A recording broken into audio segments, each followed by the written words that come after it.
बांदा शहर के बहुचर्चित हनी ट्रैप मामले में मुख्य आरोपी राहिला बानो एक चरित्रहीन औरत है और उससे मेरा किसी भी प्रकार का कोई संबंध नहीं है, यह कहना है राहिला बानो के पूर्व शौहर अमीरुद्दीन का। ये है कि मुझे बर्बाद कर दिया है उसने। राहिला बानो और उसका प्रेमी शादाब सिद्दीकी फिलहाल जेल की चार दीवारी में अपने गुनाहों का पश्चाताप जरूर कर रहे होंगे कि कैसे एक सर्राफा व्यवसायी को उन्होंने अपने हवस, हुस्न और दरिंदगी के जाल में फंसाते हुए फांसी के फंदे तक पहुंचने पर मजबूर कर दिया। जेल की काल कोठरी में अब दोनों का एक एक दिन मुश्किल से कट रहा होगा। भारत का कानून अभी भी इतना अंधा नहीं हुआ है कि अच्छे बुरे का फर्क महसूस न कर पाए, और न ही संविधान इतना कमजोर हुआ है कि एक गुनहगार आसानी से लंबे समय तक कानून की आंख में धूल झोंकता रहे। देर सवेर उसे अपने किए की सजा तो भुगतनी ही पड़ती है। कुछ ऐसा ही हुआ है अपने हुस्न से तमाम लोगों का कत्ल कर चुकी राहिला बानो के साथ और उसके प्रेमी शादाब सिद्दीकी के साथ, जो अपने अक्खड़ और बदजुबान स्वभाव के चलते एक लंबे समय तक कानून के लंबे हाथों से दूर था। पर अब दोनों पकड़ में आ गए हैं तो राहिला के सारे हुस्न की लीपापोती हो गई है, तो उधर शादाब की अकड़ भी ढीली हुई होगी। जेल की भीषण तपिश में अब उन्हें पता चलेगा कि किसी को सताने और उसे मौत के अंजाम तक पहुंचाने की सजा क्या होती है और कैसी होती है। पर फिलहाल आज हम बात करेंगे अमीरुद्दीन की, जो राहिला बानो के पूर्व पति हैं। अमीरुद्दीन पिछले एक वर्ष से चित्रकूट जिले के थाना भरतकूप में डायल 112 में हेड कांस्टेबल के पद पर कार्यरत हैं। वो 5 भाई हैं, एक का इंतकाल हो चुका है, एक रिटायर हो चुके हैं और बाकी पुलिस सर्विस में हैं। अमीरुद्दीन से हमारे चित्रकूट संवाददाता आशीष उपाध्याय ने जब राहिला बानो के हनी ट्रैप मामले में विस्तार से जानना चाहा तो अमीरुद्दीन ने राहिला बानो से कोई मतलब न होने के चलते ज़्यादा रुचि नहीं दिखाई, पर हमारे संवाददाता आशीष उपाध्याय से उन्होंने नपे तोले शब्दों में अपना दर्द भी बयां किया। तो वहीं राहिला बानो की पूरी पोल पट्टी भी खोल कर रख दी।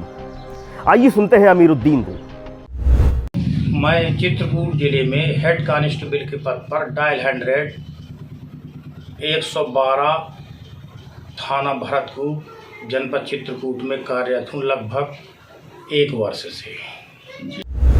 सन 2000 में अमीरुद्दीन के माँ बाप ने राहिला बानो को देखा और राहिला के माँ बाप से अपने बेटे के साथ उनकी बेटी की शादी की बात की। वो तो हुई थी हमारी लगभग 2000 में। वो मेरे गांव की ही मूल निवासी है। हमारे माँ बाप ने उसको देखा था, उनके माँ बाप से बातचीत हुई थी, तब ये शादी हुई। राहिला बानो के पिता फतेहपुर जनपद में 12वीं बटालियन पीएसी में कांस्टेबल के पद पर थे। राहिला की शिक्षा के बारे में अमीरुद्दीन कोई भी जानकारी नहीं दे पाते। उनके मुताबिक उसकी शिक्षा दीक्षा कहां तक हुई ये उन्होंने कभी भी जानने का प्रयास नहीं किया। उनके जो पिताजी थे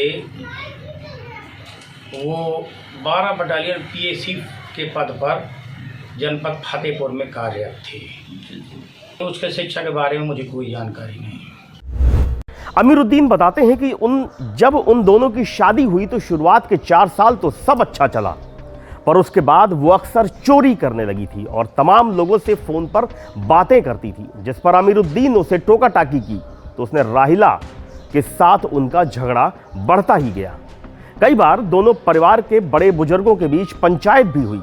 राहिला को समझाने का काफी प्रयास किया गया, पर हर बार की पंचायत का नतीजा सिफर ही निकलता था।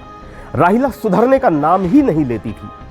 धीरे धीरे स्थिति यहां तक आ गई कि अमीरुद्दीन को लगने लगा था कि जब अलग हो जाना ही अब बेहतर है, क्योंकि राहिला की आदतें इतनी खराब हो चुकी थीं कि वो एक पति के साथ रहने को तैयार नहीं थी।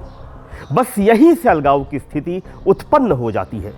चित्रकूट और बांदा में दोनों जगह परिवार न्यायालय में कई मुकदमे चले, अभी भी कुछ मुकदमे चल रहे हैं। अमीरुद्दीन के मुताबिक 2 मुकदमे खत्म हो चुके हैं, जबकि 2 मुकदमे अभी भी चल रहे हैं। राहिला ने शिकायत करके अमीरुद्दीन को निलंबित भी कराया। एक बार राहिला ने बांदा में पुलिस अधीक्षक से शिकायत की थी जिस पर पुलिस अधीक्षक ने एक्शन लेते हुए जांच पूरी होने तक अमीरुद्दीन को निलंबित कर दिया था। पर जब जांच में अमीरुद्दीन पाक साफ निकले तो अमीरुद्दीन को वेतन सहित बहाल भी कर दिया गया। ऐसा है कि हम लोगों की जब शादी हुई तो लगभग 4 साल 5 साल तो बढ़िया चला। इसके बाद में उसने सबसे पहले शुरू किया चोरी और फ़ोन से बात करना। मैं उसको कहता था कि तुम किससे बात कर रही हो। मतलब शुरुआती दौर में मुझे ऐसा लगा कि ये चरित्रहीन है, हमारा इसका जो मामला आगे खींचेगा नहीं। लेकिन कई बार गांव में पंचायत हुई, उनके माँ बाप को बुलाया गया, इसके बावजूद भी उसने कभी भी वो सुधरी नहीं। बाद में मैंने जो है उसको तलाक दे दिया। मुकदमा पहले कायम करवाया चित्रकूट से पारिवारिक न्यायालय में, प्लस बांदा में भी हमारे 3-4 मुकदमा चले। कुछ अभी भी मुकदमाबाजी हो रही है। उसने मुझे कई बार निलंबन भी करवाया, कई बार जो है कई प्रकार से उसने मुझे जो है प्रताड़न किया। और इसके बावजूद भी मुझे जो है उसने ये भी कहा कि तुम्हारा मैं कत्ल करवा दूंगी, और दूसरे लोगों से भी बात करती थी। वो चरित्रहीन औरत थी, इसलिए मैंने उसको लगभग मेरी उसकी जनवरी 2012 से किसी प्रकार की कोई मुलाकात नहीं हुई और मैंने उसको 2018 में तलाक दे दिया है। मुकदमे 2 तो ख़त्म हो गए हैं, फिलहाल में 2 अभी चल रहे हैं। बच्चों से बातचीत के मुद्दे पर अमीरुद्दीन बताते हैं कि बच्चों से उनकी पिछले 6 साल से कोई भी बातचीत नहीं हुई। एक लड़की है जो इस वक्त करीब 17-18 साल की होगी और लड़का छोटा है जो करीब 12 साल का होगा। चूंकि बच्चे थे इसलिए वो उनके लिए दूध, स्कूल फीस और ट्यूशन के लिए खर्चा देते थे। पर जब न्यायालय के आदेश से राहिला और बच्चों के भरण पोषण के लिए 15,000 का महीना बंध गया तो उन्होंने अलग से पैसा देना बंद कर दिया। बच्चों का ही मुंह देखकर अमीरुद्दीन ने कभी भी राहिला के खिलाफ कोई भी कदम नहीं उठाया, जबकि राहिला ने कई बार अमीरुद्दीन को प्रताड़ित किया और उन्हें निलंबित कराया। अमीरुद्दीन आगे भी राहिला के खिलाफ कोई कार्रवाई नहीं करना चाहते, क्योंकि अमीरुद्दीन के मुताबिक अब उनका तलाक हो चुका है। उनका राहिला से कोई मतलब भी नहीं रह गया। ना ही हनी ट्रैप मामले में अमीरुद्दीन कोई पैरवी करेंगे, क्योंकि जो औरत चरित्रहीन रही हो, बदचलन रही हो, उससे किसी भी प्रकार का कोई संबंध नहीं रखना, यह अमीरुद्दीन कहते हैं। नहीं, हम उनका भरण पोषण खर्चा 15,000 रुपये महीना न्यायालय के आदेश से बंधा था लगभग 2014 में। तब से मैं लगातार बच्चों के लिए 15,000 रुपये उसके खाते में वेतन से कट के चला जाता है मेरा। जरेली कोठी वाला वो मकान जिस पर अभी तक राहिला बानो रह रही थी, उसे अमीरुद्दीन ने 2002 में प्लॉट खरीद कर बनवाया था। कई किश्तों में बनने के बाद आखिर वो मकान 2006 में पूरा तैयार हो पाया था। उसने अपने गुंडे साथियों के साथ बलपूर्वक उनके उस मकान पर भी कब्जा जमा लिया जो अमीरुद्दीन ने बांदा के जरेली कोठी इलाके में बनवाया था। हालांकि अमीरुद्दीन ने केवल बच्चों का मुंह देखकर राहिला से वो मकान आज तक वापस नहीं लिया। ये मैंने प्लाट खरीदा था सन 2002 में। इसके बाद में कई किस्तों में बना है, लगभग 2006 में बन करके कंप्लीट हो गया था। तो हर प्रकार से प्लस जो है जो हमारा मकान है वो मेरे ही नाम है, वहाँ है वो जरेली कोठी में। उस पर गुंडों के द्वारा और अराजक तत्व थे, कुछ गुंडे थे, मुझे पता चला था उसने अवैध कब्जा कर लिया था, जो आज तक नहीं छोड़ा। लेकिन बच्चों को मैंने उसमें कोई इंटरफेयर नहीं किया। अमीरुद्दीन बताते हैं कि राहिला ने करीब करीब उन्हें बिल्कुल बर्बाद कर दिया था। 10-12 सालों के दौरान लगभग 15-16 लाख रुपए की चोरी और सारे जेवरातों पर राहिला ने कब्जा कर लिया। इतना ही नहीं, शादाब सिद्दीकी के बारे में पूछने पर अमीरुद्दीन बताते हैं कि वो किसी शादाब को नहीं जानते और न ही उन तमाम लोगों को जिनसे राहिला संबंध रखती थी, क्योंकि उसकी इन्हीं हरकतों के चलते उन्होंने राहिला से किसी भी प्रकार का मतलब रखना बंद कर दिया था। और इसी का परिणाम था कि बाद में नौबत तलाक तक पहुंच गई थी। लगभग मैं कुछ नहीं बता सकता, लेकिन 10-12 साल के पीरियड में करीब 15-16 लाख रुपए की चोरी, अब प्लस जेवरात। कोई आदाब सिद्दीकी, कोई सदाब सिद्दीकी, उससे नाजायज ताल्लुकात 20 लोगों से मैं कतई करके किसी भी उसके कैंडिडेट का नाम जो है नहीं जानता, और न मैं सदाब सिद्दीकी को जानता, न मैं किसी को जानता, मैं किसी को जानता नहीं कि उसके कैंडिडेट कौन थे, क्योंकि मेरे खुद उसके ताल्लुकात शुरुआती दौर में कुछ पता चला था, लेकिन ये है कि मैंने उससे मतलब छोड़ दिया, मैंने उसको तलाक दे दी। राहिला इतनी शातिर थी कि अमीरुद्दीन को कई प्रकार से प्रताड़ित करती थी। वो इतनी दबंग भी हो गई थी कि अमीरुद्दीन को वो सीधे कत्ल करा देने की धमकी भी देने लगी थी। वो कई आपराधिक प्रवृत्ति के लोगों के संपर्क में थी। वो चरित्रहीनता की पराकाष्ठा को पार कर चुकी थी। उसे अपने पति से कोई मतलब नहीं रह गया था। इसीलिए अमीरुद्दीन ने 27 जनवरी 2012 के बाद से उससे किसी भी तरह की बातचीत नहीं की। मुकदमेबाजी के दौरान भी लगभग 2013 तक जरूर मुलाकात होती रही, पर उसके बाद वो भी नहीं हुई, और फाइनली 2018 में अमीरुद्दीन और राहिला बानो के बीच तलाक हो गया।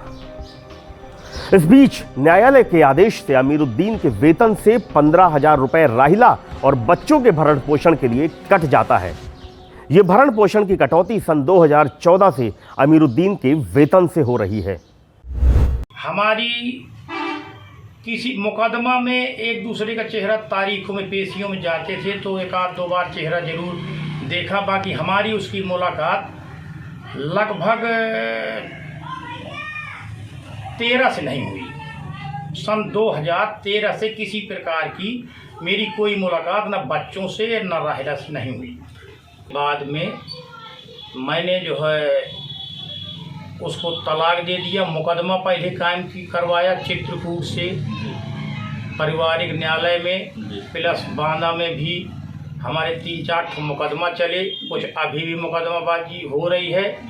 उसने मुझे कई बार निलंबन भी करवाया, कई बार जो है कई प्रकार से उसने मुझे जो है प्रताड़न किया, और इसके बावजूद भी मुझे जो है उसने ये भी कहा कि तुम्हारा मैं कत्ल करवा दूंगी, और दूसरे लोगों से भी बात करती थी। वो चरित्रहीन औरत थी, इसलिए मैंने उसको लगभग मेरी उसकी